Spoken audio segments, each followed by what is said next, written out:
Milky আপনাকে যুক্ত করা আছে, বলেন আপনি। শোনা যাচ্ছে আশিফ ভাই? হ্যাঁ, শোনা যাচ্ছে, বলেন। জি, আশা করি আপনি ভালো আছেন তো। আ আমি আপনার সংশয়.com দেখি, ওইখানে কিছু পড়ি। আমার প্রশ্ন হচ্ছে আপনার বৌদ্ধ ধর্ম নিয়ে কোন বিষয়ে মানে কোন দিকে মানে সংশয় করতে মানে আছে আরকি বৌদ্ধ ধর্ম নিয়ে? এগুলো নিয়ে আগে অনেক কথা হয়ে গেছে ভাই। একই কথা তো বারবার বলতে ভালো লাগে না। আপনি একটু আমার YouTube চ্যানেলে ঢুকে একটু সার্চ করেন বৌদ্ধ ধর্ম লিখে। আশা করি পেয়ে আচ্ছা, যাবেন আপনি। হ্যাঁ? আচ্ছা। ওকে, ওকে। আচ্ছা আমি দেখব। আচ্ছা ঠিক আছে, ভালো থাকবেন। হ্যাঁ। ঠিক আছে ভাই, ভালো থাকেন। পরের জনকে যুক্ত করি। আ পার্থ আপনাকে যুক্ত করা হয়েছে। পার্থ আপনি বলেন। পার্থ আপনাকে যুক্ত করা হয়েছে। কথা বলেন। আনমিউট করে কথা বলেন। আছি দাদা, শুনতে পাচ্ছেন আমাকে? হ্যাঁ, শুনতে পাচ্ছি, বলেন। দাদা ভালো আছেন? হ্যাঁ, ভালো আছি। আশা করি আপনিও ভালো। বলেন তাহলে। হ্যাঁ, দাদা জিজ্ঞেস করছি আপনার স্ট্যান্ডার্ডটা কি দাদা? আর আমি কিন্তু iPhone 16 Pro Max চালাচ্ছি, ঠিক আছে? আমার স্ট্যান্ডার্ড? আমার স্ট্যান্ডার্ড? স্ট্যান্ডার্ডটা কি আপনার সেটা বলুন। কিসের স্ট্যান্ডার্ড? মানে কোন আপনার জিনিসটা? স্ট্যান্ডার্ড, আপনি নাস্তিক, সেই স্ট্যান্ডার্ডটা কি? আপনি যে নাস্তিক, সেই স্ট্যান্ডার্ডটা কি আপনার? এই তো বুঝলাম না ভাই। একটু বুঝায় বলেন কিসের স্ট্যান্ডার্ড বুঝাতে ভাই আমি চাচ্ছেন? আমি একটু পরে বুঝাচ্ছি। আমার একটু ভাই অসুবিধা, আমি বেশি বুঝাতে তারপর বুঝাচ্ছি আপনাকে, ঠিক আছে? আচ্ছা, বুঝান। আচ্ছা আসিফ ভাই, ব্যাপারটা হচ্ছে আসলে আমি মোটামুটি এই ফোনের মাধ্যমে কিছু ভিডিও এডিট করি, ঠিক আছে? তা হ্যাঁ, আমি হ্যাঁ, আপনাদের ভিডিও অনেক দেখি বা অনেক হ্যাঁ, আগে থেকে ফলো করছি, ঠিক আছে? আমি চাই হ্যাঁ। আপনার সাথে যুক্ত, আপনার সাথে কিছু কাজ-বাজ করতে, ঠিক আছে? ছোটখাটো মানে ভিডিও করতে পারি আরকি, এডিট ফ্রি যে ব্যাপারটা আছে। যদি আমার মাধ্যমে কোনো কাজ করাতে চান বা মনে হয় আমি পারবো, ঠিক অবশ্যই, আছে? অবশ্যই, আমি চাই অবশ্যই আপনার আমাকে সাথে একটু যুক্ত মেইল হতে। করে দেন। মেইলের সাবজেক্টে লিখবেন যে ভিডিও এডিটিং করতে চাই। এটা লিখে আমাকে পাঠায় দেন। আমি তাহলে কালকেই আপনার সাথে যোগাযোগ করব। হ্যাঁ, অবশ্যই। ঠিক আছে ঠিক আছে, ভাই? এই কারণে আর কিছু না, এই ব্যাপারটা এরকমই। আর দেশে যা পরিস্থিতি ভাই, এখন আর কিছু বলার নেই। আমরা তো বাংলাদেশ থেকে পালিয়ে বলতে গেলে ইন্ডিয়াতে এসেছি। ১ বছর ৬ হয়ে গেছে। এখন কিছু বন্ধুরা ফোন করে যে ভাই দেশে ঘুরতে আয়। দেশে তো ভয় যেতে লাগে। ওখানে গিয়ে বলব ভাই দেশে এসে প্যান খোল। তোর কেটে দেবে, মুসলমান করে দিচ্ছে আবার। ঠিক আছে? এই ভয়তে ভাই যাচ্ছি না, এই ভয়তে, ঠিক আছে? একই তো ভাই হিন্দু, তারপর ইন্ডিয়া থেকে যাই। এখন যা ইন্ডিয়া ভারত বিদ্বেষিতা চলছে বাংলাদেশের মধ্যে। গেলে না বলবে যে শালা এসছে ইন্ডিয়া থেকে, আবার প্যান খোল। ধরে কেটে দেয় এবার। আপনার ইন্ডিয়া যাওয়ার স্ট্যান্ডার্ডটা কি ছিল বলেন? আমার স্ট্যান্ডার্ড ভাই, আমার কোনো স্ট্যান্ডার্ড নাই ভাই। আমার ওয়াশরুম পেয়েছিল, আমি ওয়াশরুম করতে এসেছি ইন্ডিয়াতে। ইন্ডিয়ান মানুষ সবাই খোলা মাঠে হাগে তো। ইন্ডিয়াতে হ্যাঁ। অনেক খোলা মাঠ আছে, খোলা মাঠে হাগতে এসেছি। এটাই স্ট্যান্ডার্ড। আচ্ছা। ঠিক এটা আছে, পার্থ স্ট্যান্ডার্ড। ভাই। পার্থ ভাই, আর আপনার আইফোনটা আইফোন দিয়ে আপনি আমাকে ফোন দিয়েন। হ্যাঁ, আমি আইফোন দিয়ে ফোন দিব, আর আমি আইফোন দিয়ে আপনার ভিডিও এডিট করে দেবো, ঠিক আছে? আইফোন দিয়ে আমি কি বলে আমাদের যে আহ, কি জানি হুজুর যারা আছে আর কি, হ্যাঁ। সম্মানীয় ব্যক্তি, তাদেরকে ফোন দিয়েন, হ্যাঁ? তাদের কিছু তাদেরকে ফোন পেছন দিয়েন। পেছন পেছন মারতে হয় আর কি, ঠিক আছে? তাদেরকে ভালোভাবে ঠিক ফোন আছে, দিয়েন। ফোন দিলে হ্যাঁ আমি ভালোভাবে ফোন দেবো, আইফোন 16 প্রো দিয়ে, ঠিক আছে? হ্যাঁ, ভালো করে আমরা ফোন করব। ঠিক আছে? ভালো থাকেন পার্থ ঠিক ভাই। আছে, বিদায় হ্যাঁ জানাচ্ছি। ঠিক আছে, আচ্ছা। পরের জনকে যুক্ত করি।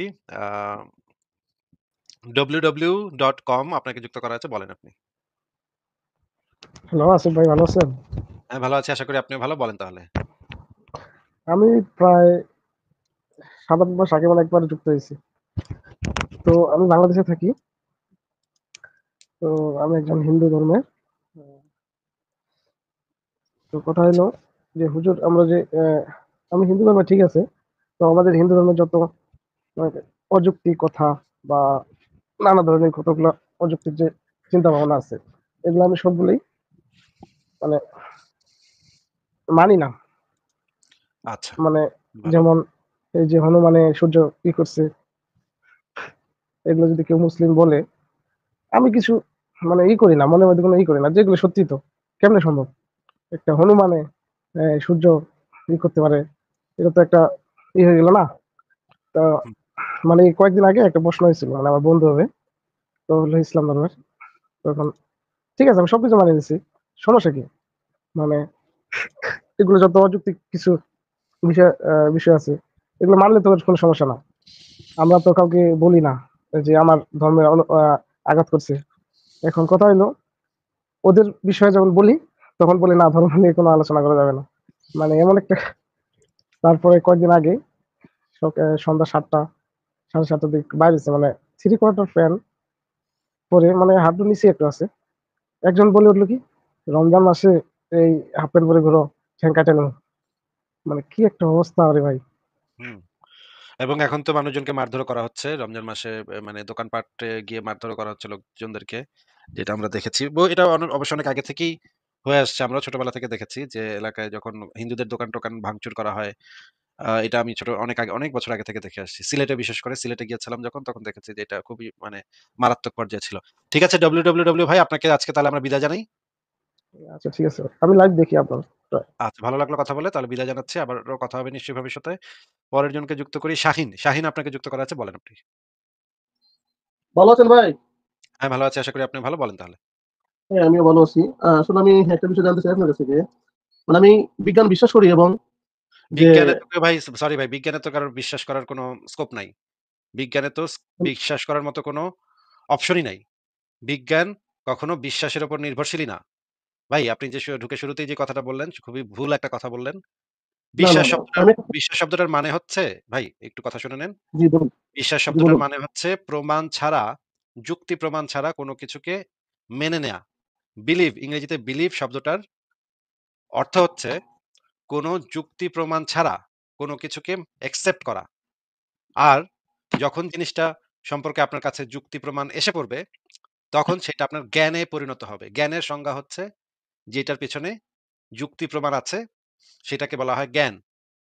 বিজ্ঞানে তো কেউ ভাই বিশ্বাস করতে পারে না। বিজ্ঞানকে আমরা অ্যাকসেপ্ট করি জ্ঞান হিসেবে। কারণ এইটা ভেরিফাইড হয়ে আসছে। এইটা যুক্তি এবং প্রমাণের উপরে ভেরিফাইড হয়ে আসছে। যাচাইকৃত। এই ইনফরমেশন গুলো হচ্ছে যাচাইকৃত, যাচাই বাছাই করে, যুক্তি প্রমাণ দিয়ে যাচাই বাছাই করে আমরা যেটা জানতে পারি সেটা হচ্ছে বিজ্ঞান। বিজ্ঞানে তো ভাই কেউ বিশ্বাস করতে পারে না। ভাই আপনি কি চাঁদ আছে এটা বিশ্বাস করেন? চাঁদ আছে বিশ্বাস করি, সেটা আমি দেখতে পাই। অবশ্যই আমি সেটা অবিশ্বাসের তো কোনো এটা বাস্তব প্রমাণ। যে চাঁদ হ্যাঁ, আছে এটা বাস্তব প্রমাণ। এটা তো বিশ্বাস অবিশ্বাসের কোনো প্রশ্নই আসে না, তাই না? হ্যাঁ, অবশ্যই। না মানে আমি এটাই বলতে চাইতেছি যে আপনাকে একটু বিজ্ঞান পার্থক্যটা বুঝিয়ে দিই। পার্থক্যটা বিশ্বাস আর জ্ঞানের পার্থক্যটা একটু বোঝানোর জন্য এই প্রশ্নগুলা করছি। উদাহরণ দিচ্ছি কয়েকটা। কেউ তো সূর্যকে ওকে, বিশ্বাস করে না, তাই না? সূর্য আছে এটা কেউ বিশ্বাস করতে পারে না। কারণ সূর্য আমরা একদম বাস্তবে প্রমাণ দেখতে পাই। এটা বিশ্বাস অবিশ্বাসের কোনো মানে স্কোপই নাই। এটা একটা উদ্ভট প্রশ্ন হয়ে যাবে যে আমি কি সূর্যে বিশ্বাস করি? এই কথাটাই একটা উদ্ভট কথা হয়ে যাবে। কারণ সূর্যকে তো বিশ্বাস অবিশ্বাসের কোনো প্রশ্নই আসে না। সূর্য আছে আমরা জানি। আমরা আমাদের জ্ঞানের ভিতরে সেই জিনিসটা আছে। আমরা পরীক্ষা-নিরীক্ষা করেও দেখতে পারি যে সূর্য বলে একটা নক্ষত্র আছে। কিন্তু আপনি কি ভাই ভূতে বিশ্বাস করেন? না এগুলো আমি কখনো বিশ্বাস করি না। আজ থেকে প্রায় ১২ বছর ১০ বছর হইছে আমি এগুলা। কেউ মানুষ আছে যারা ভূতে বিশ্বাস করে, তাই না? হ্যাঁ, আছে, আছে। আচ্ছা, এই জিনিসটা আবার বিশ্বাস অবিশ্বাসের উপরে বিশ্বাস অবিশ্বাসের প্রশ্নটা এখানে আসতে পারে যে একজন মানুষ ভূতে বিশ্বাস করে, একজন করে না। একজন মানুষ সুপারম্যানে বিশ্বাস করতে পারে, আরেকজন মানুষ নাও করতে পারে। একজন মানুষ এলিয়েনে বিশ্বাস করে, একজন মানুষ এলিয়েনে বিশ্বাস করে না। একজন মানুষ জিনে বিশ্বাস করে, একজন মানুষ করে না। একজন মানুষ পেত্নীতে বিশ্বাস করে, একজন মানুষ করে না। এই জিনিসটা হচ্ছে বিশ্বাস অবিশ্বাসের ব্যাপার। বিশ্বাস অবিশ্বাসের প্রশ্নটা তখনই আসে শুধুমাত্র যখন যেটার সপক্ষে কোনো প্রমাণ নাই। কিন্তু কেউ করে, কেউ করে না। তাহলে আর বিজ্ঞানের ক্ষেত্রে আপনার তো বিশ্বাস না করার কোনো উপায় নাই ভাই। এটা তো আপনাকে যুক্তি প্রমাণ দিয়ে আপনাকে প্রমাণ করে দিচ্ছে। সেখানে তো বিশ্বাস অবিশ্বাসের কোনো বালাই নাই। এই কারণে আমি বলেছি বিজ্ঞানে কেউ কখনো বিশ্বাস করতে পারে না। বিজ্ঞানকে আমরা অ্যাকসেপ্ট করতে বাধ্য হই। কারণ ওরা তো জলজান্ত প্রমাণ দিচ্ছে, যুক্তি দিচ্ছে এবং আমাদেরকে দেখায় দিচ্ছে, পরীক্ষা-নিরীক্ষা করে দেখায় দিচ্ছে যে এটা কিভাবে কাজ করে। তাহলে তো ভাই বিজ্ঞানে বিশ্বাস করা তো সম্ভব না ভাই। আপনি বললেন যে বিজ্ঞানে আপনি বিশ্বাস করেন। বিশ্বাস তো সেটারে করা যায় যেটার কোনো বাস্তব প্রমাণ নাই, সেটারকে নিয়ে বিশ্বাস-অবিশ্বাসের প্রশ্ন আসে। কিন্তু যেটার বাস্তব প্রমাণ আছে, সেটাকে তো বিশ্বাস-অবিশ্বাসের প্রশ্ন নাই। আবার বিশ্বাস শব্দটার ভিতরে ৩ টা শব্দ আছে। একটা হচ্ছে বিশ্বাস, একটা হচ্ছে আস্থা, আরেকটা হচ্ছে ধর্মবিশ্বাস। ঠিক আছে? এই ৩ টা আলাদা জিনিস। একটা হচ্ছে বিলিভ, একটা হচ্ছে ট্রাস্ট, একটা হচ্ছে ফেইথ। হুম? ইংরেজিতে। তো আবার আপনি শুরু করেন, আবার বলা শুরু করেন। বিজ্ঞান আপনি অ্যাকসেপ্ট করেন। এখান থেকে বলা শুরু করেন ভাই। হ্যাঁ, অবশ্যই আমি বিজ্ঞান আমি অ্যাকসেপ্ট করি, গ্রহণ করি। আমি সর্বদা আমি বিজ্ঞান বিশ্বাসী। ঠিক আছে? মানে বিজ্ঞান আছে, বিজ্ঞান যা কিছু বলে আবারও এটা ভুল বললেন ভাই। 100% সত্য। আবারও ভুল না, বললেন না, ভাই। না। বিজ্ঞানীকে বিশ্বাস করতে পারে না তো। হনুমানে বিশ্বাস আচ্ছা করে। সরি। হনুমানে বিশ্বাস করা আচ্ছা, যায়। মনে করেন হনুমান দেবতা, সেটাতে বিশ্বাস অবিশ্বাস করা যায়। কিন্তু হনুমান বলে যে একটা প্রাণী আছে, এটাতে তো ভাই বিশ্বাস অবিশ্বাসের প্রশ্ন নাই। এটা তো হনুমান একটা প্রাণী আছে, এটা তো আমরা সবাই জানি, প্রমাণও করতে পারি, তাই না? আচ্ছা কাশিফ ভাই, তো আমি মেইন পয়েন্টে আসি। আসলে আমি আমি বিজ্ঞান সর্বদাই আমি গ্রহণ করি। তাদের কথা আমি অ্যাকসেপ্ট করি এবং আমি তাদেরকে আমি পছন্দ করি। যাই হোক, আমি যে প্রশ্নটা জানার জন্য আসছি, যুক্ত হয়েছি আপনার কাছে মনে। আমি আমি মনে করি যে মানুষের পূর্বপুরুষ বা শিম্পাঞ্জি হোক বা বানর হোক, এদের থেকে কনভার্ট হয়েছে, ঠিক না? এটা বিজ্ঞান বলে। মানুষের পূর্বপুরুষ এবং শিম্পাঞ্জির পূর্বপুরুষ একই পূর্বপুরুষ। সেটাকে বলে কমন একটা হ্যাঁ, অ্যানসেস্টর ছিল আমাদের। সেই একই পূর্বপুরুষ থেকে আমরা বানর, শিম্পাঞ্জি, ওরাংওটাং এই টাইপের যত প্রাণী আছে, সেই প্রাণীগুলো একই পূর্বপুরুষ থেকে উদ্ভব হয়েছি। হ্যাঁ, হ্যাঁ, হ্যাঁ। আচ্ছা, মানে আমি এই জিনিসটা বুঝতে পেরেছি যে মানুষের যে আকৃতি, মানুষের যে গঠন, শারীরিক গঠন বা মানুষের যে ভাষা, মুখের ভাষা, এগুলা কিসের মাধ্যমে এই মানে ভিন্নতা হইলো আর কি। মানে তাই এই যে কনভার্টটা যে হয়েছে, যে মানুষ যে শিম্পাঞ্জি থেকে কনভার্টটা যে হয়েছে, এটা কিসের মাধ্যমে, কিসের কারণে এই ভিন্নতার রূপটা নিছে, এটা একটু আমার জানার ভাই দরকার ছিল। আপনার কোন পূর্বপুরুষ কি ইংল্যান্ড, আমেরিকা এই সমস্ত দেশে গেছে? পূর্বপুরুষ বলতে আত্মীয়-স্বজন অনেক আছে। ইংল্যান্ড, ওই লন্ডন, আমেরিকা বহুত আছে। আচ্ছা মনে করেন কিন্তু দাদার পূর্বপুরুষ দাদার না, দাদার যুগে কেউ মানে বিদেশ চলে গেছে এরকম নাই? আছে, আছে। তো ওই দাদার যুগের ওই যে গেছে সে নিশ্চয়ই এখানে গিয়ে একটা বিয়ে করছে, বিয়ে করে এখানে বাচ্চা-কাচ্চা হইছে। তো আপনার হ্যাঁ, হ্যাঁ, বাচ্চা-কাচ্চা হ্যাঁ। আর ওদের বাচ্চা-কাচ্চার ভিতরে কি আপনি পার্থক্য দেখতে পান? পার্থক্য বাসার মধ্যে পার্থক্য। চেহারায় তো পার্থক্য দেখতে তো দেখতে সেম। পান না? দেখতে সেম না, সেম হয় না তো ভাই। দেখতে সেম হয় না। এটা তো চেহারায় আপনি পার্থক্য, হ্যাঁ, অবশ্যই চেহারায় পার্থক্য আছে। এটা তো কুকুরদের ক্ষেত্রেও দেখা যায়। কুকুর যে প্রাণীগুলা, সেই প্রাণীগুলাও তো দেখবেন বিভিন্ন ধরনের ব্রিডিং হয়। বিভিন্ন ধরনের মিলন ঘটে। বিভিন্ন টাইপের কুকুরের ভিতরে মিলন ঘটে। মিলন ঘটে আবার আরেকটা জাতের কুকুর মানে হয়। এটা তো ভাই ব্রিডিং, এটা তো আমরা সবাই জানি যে কুকুরে আমরা তো গিয়ে ব্রিডও করাই। ষাঁড়, গরু এগুলোর তো আমরা ব্রিডও করাই, তাই না? বাচ্চাগুলো একটু অন্যরকম হয়। নাকি দেখেন নাই এগুলো আপনি? হ্যাঁ, দেখছি। মানে আসিফ ভাই কি আপনি এটা বুঝাতে চাইতেছেন যে জায়গা পরিবর্তনের কারণে মানুষের এই শারীরিক গঠন পরিবর্তন হয়, তাই তো? জায়গা পরিবর্তনের কারণে না, বিভিন্ন ধরনের মিউটেশন এর কারণে মানুষের বিভিন্ন ধরনের ভেরিয়েশন তৈরি হয়।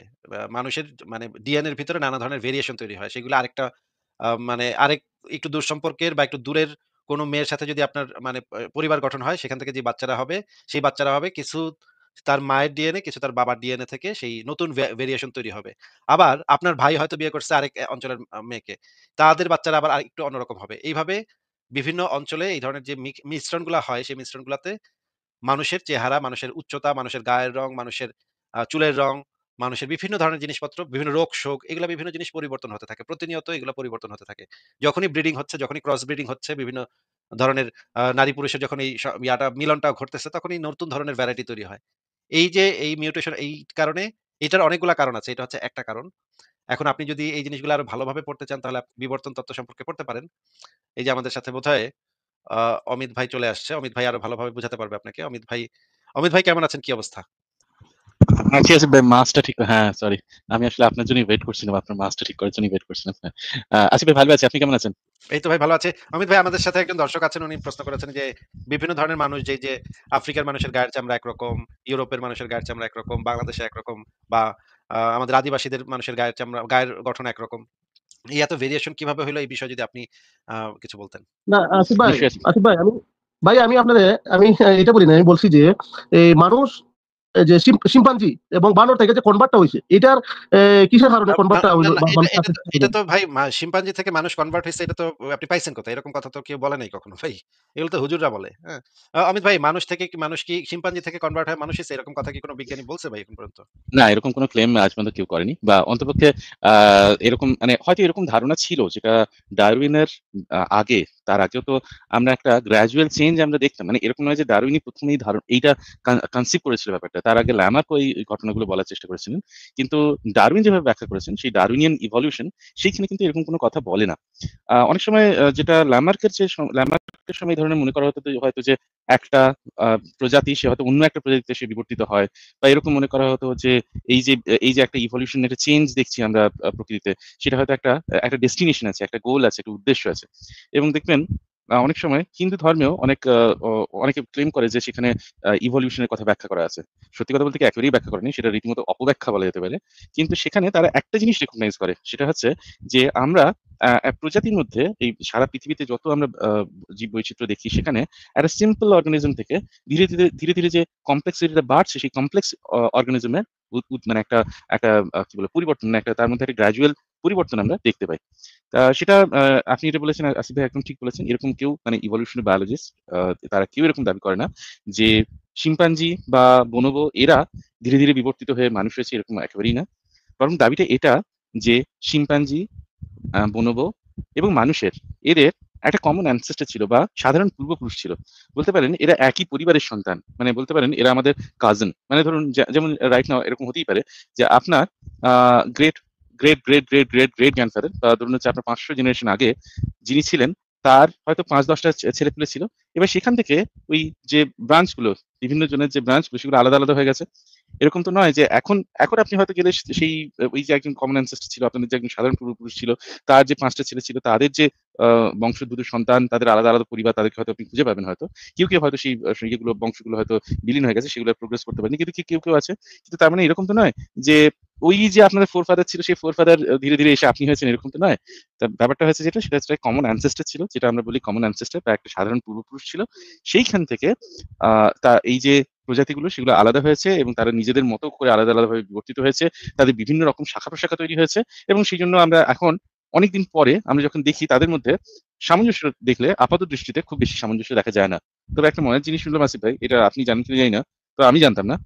বোনোবো এবং আ অ এই যে শিম্পাঞ্জি যেটাকে আমরা আজকে আলাদা বলে জানি, এইটা ১৯২৯ সালের আগে পর্যন্ত বোনোবোকে লোকজন আলাদা করে চিনতে পারত না। বোনোবো আর শিম্পাঞ্জির মধ্যে তাদের মধ্যে এতটাই মিল যে এটাকে খুব বেশি আলাদা করতে পারত না। তা এমনও অনেক ছবি আছে, অনেক প্রাইমেটোলজিস্ট তারা বোনোবোকে বোনোবোর সাথে ছবি তুলেছে এবং ছবিতে হয়তো লিখেছে যে ক্যাপশন লিখেছে চিম্পাঞ্জির সাথে ছবি তুললাম এরকম। তারা এতটাই ক্লোজ কিন্তু আমরা পরবর্তীকালে তারা কি ওই ১৯ হ্যাঁ, তারা আসিফ কি ভাই? নিজেদের অজ্ঞতার কারণে জানতো না নাকি আসলে কেউই জানতো না?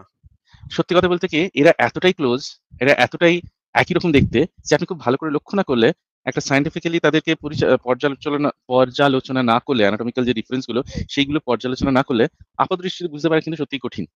এবং সেই কারণেই তারা এই জিনিসটাকে আপাতদৃষ্টিতে রেকগনাইজ করতে পারত না। কিন্তু এরা যে দুটো আলাদা প্রজাতি, শিম্পাঞ্জি এবং বনবো এরা যে দুটো আলাদা প্রজাতি, তাদের বাসস্থান আলাদা, তাদের ইভলিউশন আলাদাভাবে হয়েছে। বনবো মানুষের একটু ক্লোজ মনে হয়। তা সেইজন্য হচ্ছে এদেরকে রেকগনাইজ করতে পারত না। পরবর্তীকালে সায়েন্টিফিক যে যখন প্রাইমেটোলজি যখন আরো উন্নত হয় তখন তাদেরকে আমরা আলাদাভাবে রেকগনাইজ করি আসিফ ভাই। তা আমি এটাই বলতে চাইছি আসিফ ভাই যে এদের মধ্যে মিলটা কিন্তু খুব বেশি আসিফ ভাই। আচ্ছা, আচ্ছা। হ্যাঁ, ঠিক আছে। শাহীন ভাই আপনার কি প্রশ্নের উত্তর কি আপনি পেয়েছেন? না শাহীন ভাই একটা ভাই, প্রশ্নের উত্তর পাননি। শাহীন ভাই আমি জানি আপনি যে প্রশ্নটা করছেন সেটা আমি বুঝতে পেরেছি। প্রশ্নটা হচ্ছে আপনার যে এই যে ভ্যারিয়েশন গুলো তৈরি হলো মানে এই যে মানুষ হঠাৎ করে এতটা উন্নত হয়ে গেল। এদের মধ্যে যে একটা গ্যাপ তৈরি হলো। যদি আমরা একটা কথাও বলি যে যদি এই যে আমরা মানুষের যে ৫০০ পূর্বজন্মের মানে ৫০০ প্রজন্ম আগের কথা বলছি সেও তো আপনি বলতে পারেন সেও তো একটা মানুষ ছিল। তাহলে হঠাৎ করে এরকম ইয়ে থেকে এদের মধ্যে একটা কমন অ্যানসেস্টর ছিল। সেই কমন অ্যানসেস্টর কি ছিল? তো সেটা কি বাঁদর ছিল নাকি মানুষ ছিল? কি ছিল? তো সত্যি কথা বলতে কি তাদেরকে যদি আপনি ডিফাইন করতে চান তাদেরকে হয়তো আপনি হোমিনিন বলে হয়তো মানে হোমো সেপিয়েন্স বলে তো তাদেরকে অবশ্যই বলবেন না। তাদেরকে হোমিনিন বা মানুষের কাছাকাছি বা হোমিনয়েড এরকম বলবেন, যারা দ্বিপদী এরকম বলবেন। তা তারা কি মানুষ ছিল? না, তারা অবশ্যই মানুষ ছিল না। তাহলে এই যে ভ্যারিয়েশনটা এই যে এতটা বৈচিত্র্য এই বৈচিত্র্য তৈরি হলো কিভাবে? এর পেছনে কি কাজ করেছে? এর পেছনে দুটো জিনিস কাজ করেছে। একটা হচ্ছে জেনেটিক মিউটেশন। এই জেনেটিক মিউটেশন এর জন্য ইয়েগুলো তৈরি হয়, এই ভ্যারিয়েশন গুলো তৈরি হয় বা বৈচিত্র্যগুলো তৈরি হয়। তো এইটা কি শুধু জিনের মধ্যেই থাকে এই জিনিসটা? না, যে জিনগুলো প্রোটিন কোড করছে শুধু তার মধ্যে না। এই ভ্যারিয়েশনটা কিন্তু জিন রেগুলেশন এর জন্য হতে পারে বা এমন অনেক ভ্যারিয়েশন হতে পারে যেগুলোকে ওখানে আমাদের যে জিনোম থাকে সেখানে আ প্রোটিন কোডটা এতটা সহজ ব্যাপার না বা কিভাবে হবে সেই এক্সপ্রেশন গুলো এতটা সহজ ব্যাপার না। সেখানে অনেকগুলো জিনিস, মাল্টি ফ্যাক্টর সেখানে কাজ করে। সেইগুলোর বিভিন্ন রকমের মিথস্ক্রিয়ার জন্য তাদের মধ্যে বিভিন্ন ইন্টারেকশন এর জন্য আমরা এই ভ্যারিয়েশন গুলো আমরা দেখতে পাই। যেমন এরকম দেখবেন একটা পেপার আছে, একটা আর্টিকেল আছে যেখানে সামান্য কিছু চেঞ্জ করে শুধুমাত্র একটা রেগুলেটরি চেইনকে চেঞ্জ করে আ আঁশ বা স্কেলস থেকে সেখান থেকে ওই পালকের মতো বা ফেদারের মতন স্ট্রাকচার এর জন্ম দেয়া যায়। তা এগুলো খুব সামান্য বৈচিত্র্য যখন এই জেনেটিক্যালি খুব সামান্য বৈচিত্র্য সেটা ফিনোটিপিক্যালি বা বাইরে থেকে অনেক বেশিভাবে সেটা প্রকট হতে পারে। এখন আমরা এই জিনিসগুলো জানি কিভাবে? এইগুলো আমরা কি মানে এগুলো কি আমরা অবজার্ভ করেছি? হ্যাঁ, এই জিনিসগুলোকে অবজার্ভ করেছি। এই জিনিসগুলো আমরা দেখেছি। তা কোনো একটা যখন অধিকাংশ ক্ষেত্রে মানুষের ক্ষেত্রে তো এই পরীক্ষাগুলো ওরকমই উদ্দেশ্য প্রণোদিতভাবে করা হয় না। যেমন ধরুন যে আমরা কথা বলার জন্য যে আমাদের জিনটা আছে যে FOXP2 জিন। তো এইটা ইংল্যান্ডের একটা পরিবার ছিল। সেখানে একটা পাকিস্তানের একটা পরিবার ছিল। তাদের মধ্যে অদ্ভুত একটা ব্যাপার দেখা যেত। তাদের মধ্যে বেশ কিছু মানুষ ছিল। তাদের পরিবারের বেশ কিছু মানুষ ছিল যারা কথা বলতে পারত না বা তাদের মধ্যে ওই গ্রামাটিক্যালি বা শুদ্ধ গতভাবে মানে শুদ্ধ ব্যাকরণের মতন ব্যাকরণ মেনে একটা শব্দ বন্ধন করে একটা একটা কি বলবো? মানে একটা বোঝার মতো একটা সেন্টেন্স তারা তৈরি করতে পারত না। কেউ সেটাতে ইয়ে হতো না। কিন্তু অধিকাংশ কেউ সেই রোগে ভুগতো না। অধিকাংশ লোকই ভুগতো। তো তখন এই জেনেটিক মিউটেশনটা খোঁজ পাওয়া যায়। তো এখন এই যে জেনেটিক মিউটেশনটার কথা বলছি, তো এই ধরনের এই যে জিনটা FOXP2 জিন, তো এই FOXP2 জিন কিন্তু সমস্ত ইয়েতেই দেখা যায়। এই যে বনবো, গরিলা, মানুষ এদের মধ্যেও দেখা যায়। তা এবং আমরা শুধুমাত্র কি এই একটাই প্রুফ দেখি না, এরকম বহু প্রুফ আছে। যেমন ধরুন রেট্রোভাইরাস, ERV, বলে যেগুলোকে তা সেই সমস্ত এই রেট্রোভাইরাস এই সমস্ত জিনিসগুলো আছে। কিছু জায়গাতে দেখি আমরা যে হ্যাঁ, শুনে খেলবো। ২ minute. Just 5 minutes, give me 5 minutes, allow me 5 minutes. তা এই যে এদের মধ্যে দেখা যায় এদের মধ্যে যে কিছু এমন ট্রান্সপোর্টেশনস দেখা যায়, কিছু এমন ভাইরাসের ইনকর্পোরেশন দেখা যায়। এগুলো একটা নেস্টেড হায়ারার্কি ফলো করে। তো সেই কারণে আমরা এই ম্যাচ গুলো বা এই মিল গুলো আমরা দেখতে পাই। তাহলে এই বৈচিত্র্যটা হয়েছে কিভাবে? এটা কিন্তু একদিনে হয়নি। এটা ধীরে অনেক দিন ধরে হয়েছে। এখন আপনি হোমো সেপিয়েন্স এর শুধুমাত্র একটা প্রজাতি দেখছেন বটে। কিন্তু হোমো সেপিয়েন্স এর বা এই মানুষের শুধুমাত্র একটা প্রজাতি তারা সেই একটা প্রজাতি কিন্তু এরকমভাবে ছিল না। মানুষের অনেক বৈচিত্র্য ছিল, অনেক ভ্যারিয়েশন ছিল। এই মাত্র ৫০-৬০ বছর আগেও মানুষেরই ২-৩ টে প্রজাতি পাশাপাশি এই পৃথিবীতে বাস করত। তাদের মধ্যে জেনেটিক কিছু বৈচিত্র্য ছিল, মানে তাদের মধ্যে সাদৃশ্য বৈসাদৃশ্য ২ ই ছিল। কেউ সেখানে ইন্টারব্রিডিং করেছে, কেউ ইন্টারব্রিডিং করতে পারেনি। তারা কেউ এক্সটিংক্ট হয়ে গেছে এবং হোমো সেপিয়েন্স বেঁচে আছে। কিন্তু সেটা একদিনে হয়নি, বহুদিনে হয়েছে। এবং এখানে আরেকটা জিনিস খেয়াল রাখবেন যে আমরা এখানে শুধুমাত্র কিন্তু জেনেটিক ভ্যারিয়েশনের কথা বলছি না। এখানে জেনেটিক ড্রিফট থাকতে পারে। এখানে আরেকটা জিনিস বিশেষ করে কাজ করে, সেটা হচ্ছে ন্যাচারাল সিলেকশন। ন্যাচারাল সিলেকশন এমনভাবে কাজ করে, তখন দেখে মনে হতে পারে যে এই পরিবেশে বাঁচার জন্য হয়তো এই যে জীবটা সে হয়তো ফাইন টিউন, তাকে কেউ টিউন করেছে, তাকে কেউ ওইভাবেই তৈরি করেছে। কিন্তু সেটা একটা ইলিউশন, সেভাবে কোনো কিছু কাজ করে না, আমরা সেরকম দেখি না। এবং কিভাবে আমরা বুঝি? সেই কারণে আমরা যে সমস্ত ভেস্টিজিয়াল অর্গান বা রেমন্যান্টস এই জিনিসগুলো দেখে আমরা, বা এরকম অ্যাটাভিজম হতে পারে, ভেস্টিজিয়াল অর্গান হতে পারে, এরকম হাজারো আরো প্রমাণ থেকে বুঝি যে শুধু মানুষ কেন, কোনো প্রাণী বা কোনো জীবই এই পৃথিবীতে তারা ফাইন টিউন না। জানি না কতটা বোঝাতে পারলাম, তবে আমি চেষ্টা করলাম খানিকটা বোঝানোর। আসবে। ঠিক আছে অমিত ভাই, ঠিক আছে। শাহিন ভাই, আপনি কি কিছু বুঝতে পেরেছেন? এই বিষয়ে আসলে ভালোভাবে বুঝতে হলে আপনার বই পড়তে হবে। এছাড়া আসলে কোনো উপায় নাই। কিন্তু অমিত ভাই মোটামুটি সাধারণ আইডিয়া গুলা দিল আপনাকে। আপনি কি কিছু বুঝতে পেরেছেন শাহিন ভাই? হ্যাঁ, না বুঝতে পারছি। আসলে অনেক সুন্দর আলোচনা করে আমাদের বোঝানোর চেষ্টা করছে। আমি ভাইকে আন্তরিক অভিনন্দন জানাই আসলে এতটা সময় আমাদের দেওয়ার জন্য। তো আসিফ ভাই, আমি আপনার কাছে আরেকটা প্রশ্ন করতে পারি? যদি সময় থাকে আমার হ্যাঁ, একটু। বলেন, আচ্ছা, আসিফ বলেন। ভাইকে প্রশ্ন করেন, আমি তাহলে একটু বাদে আসি আসিফ ভাই। হ্যাঁ, আমি ঠিক আছে ভাই। হ্যাঁ, ঠিক আছে। হ্যাঁ, বুঝতেই বাদে পেরেছেন, পাঠাবো। তবে খেল দিয়েছে। হ্যাঁ, এক্সাক্টলি ঠিক ধরেছেন। বেরোলাম তাহলে। হ্যাঁ, আসিফ ভাই, আচ্ছা, ঠিক আছে। Good night. তাহলে ভাই, শাহিন ভাই বলেন। হ্যাঁ, দেখা গেল কি ভাই যে আমি মারা গেলাম বা মারা যাওয়ার পরে আমি বেহেশতে গেলাম। বেহেশতে যাওয়ার পরে আশা করি বেহেশতে যাওয়ার পরে ইনশাআল্লাহ আল্লাহ তাআলা আমারে ৭২ টা হুর দিবে। এটা আমি বিশ্বাস করি। যাই হোক, তো ৭২ এতগুলা টা হুর সামলাতে দিব সামলাতে এখানে। পারবেন? সামলাতে পারবেন এতগুলা? ভাই জাস্ট 1 মিনিট। এটা তো আপনার কাছ থেকে একটু একটা বিষয়টা জেনে নেই, দেখি কি করা যায়। ৭২ জন হুর দিব, ভালো কথা। ওইখানে কি বাচ্চা নিয়ন্ত্রণের কোন ধরনের ফার্মেসি বা কোন ধরনের কিছু সিস্টেম আছে বাচ্চা নিয়ন্ত্রণের? বা না, না, আমি ৭২ জন এটা হুরের তো সাথে আমি কি ওইখানে একসাথে কি রাত্রি যাপন করব? ওইখানে ১ নাম্বার কথা হচ্ছে, ওইখানে হুরিদের কোনো মাসিকই হবে না। ওদের বাচ্চা-কাচ্চা হওয়া তো দূরের কথা। ওদের পেশাব পায়খানাও হয় না, ওদের মাসিকও হয় না, কিছুই হয় না। তার মানে যত ইচ্ছা আপনি যা ইচ্ছা করতে পারবেন। আর একসাথেও করতে পারবেন। একসাথে করতে কোনো বাধা নেই। আপনার যা খুশি তাই করতে পারবেন। ভালো তো, তাহলে তো ভালো। আমি এই এই হিসেবে তো আমি জনি সিং থেকে আরো খারাপ হয়ে যাব। কি? কি বললেন? জনি সিং থেকে তো আমি আরো খারাপ হয়ে যাবো তাহলে। হ্যাঁ, আপনি হ্যাঁ, যে কথা বলছেন যে একসাথে রাত্রি যাপন করতে পারবো, সবসময় সময় কাটাতে পারবো। হ্যাঁ, এবং একেকজনের সাথে নাকি ৫২ বছর, ৫২,০০০ বছর নাকি আপনি করবেন নাকি একটানা। এই কথা বলা আছে? বলা তো আছে ভাই। হ্যাঁ, বলা তো আছে। তাহলে ভাই আপনারাও মুমিন মুসলমান হয়ে যান ভাই। আপনারা যেহেতু এত সুযোগ, এত শান্তি ইসলামে। আমি ভাই এই ৭২ টা হইলে আমার তো ভাই এটা আমার জন্য অত্যাচার হয়ে যাবে। আমি তো এত পারব না ভাই। আমার এত ইয়া নাই ভাই, এত ক্যারা নাই। এত কুরকুর করে না ভাই। আচ্ছা, ঠিক আছে।